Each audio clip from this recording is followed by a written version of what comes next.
Hello everyone! Ayan, good evening po sa inyong lahat and syempre shout out sa ating mga new followers ng Momshi and Trisan. So for today's video ay tara at samahan niyo po ako magluto nitong ating isa na namang napakasarap na ulam.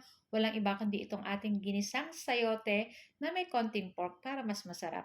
And syempre partneran po natin yan ng pritong isdang galunggong medyo crispy para bagay na bagay dito sa ating ginisang sayote.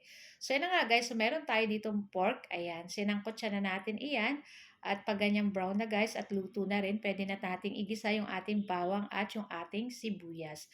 And then halu-haluin lang po natin iyan at maglagay lang tayo ng konting liquid seasoning.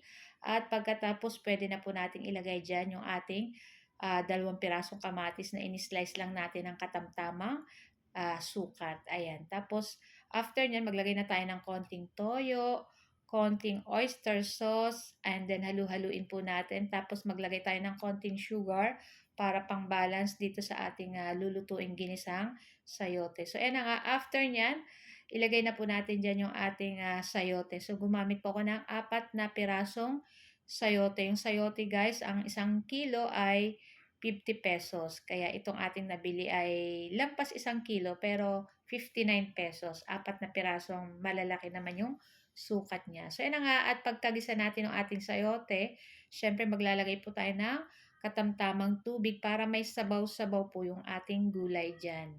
Para masarap po yung sinasabaw sa kanin. Lalo pag ganito mga ginisang gulay. Ayan. Tapos, ayan, madali lang naman pong maluto itong ating sayote.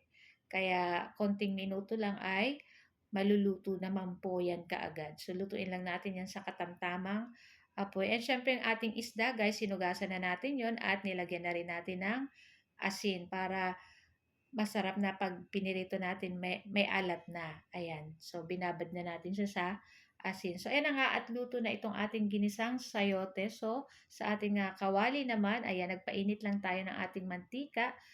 At pagkatapos ay pag mainit na, pwede na po natin ilagay dyan yung ating isdang galunggong. So, yung ginamit nating mantika dito guys ay pinagpritusan ko ng pork chop kahapon. Kaya use oil na yan. Okay lang naman po yan guys kasi pork naman yung ginamitan natin ito. Tapos isda lang naman yung ating pipitusin. Kaya okay na yan guys. At least yung ating isdang prito parang lasang pork chop pa din. O, diba? So, yan na nga at luto na rin itong ating isdang galunggong. So, i-transfer na po natin yan sa ating plato. At ready na rin po kaming kumain ng aming napakasarap na dinner.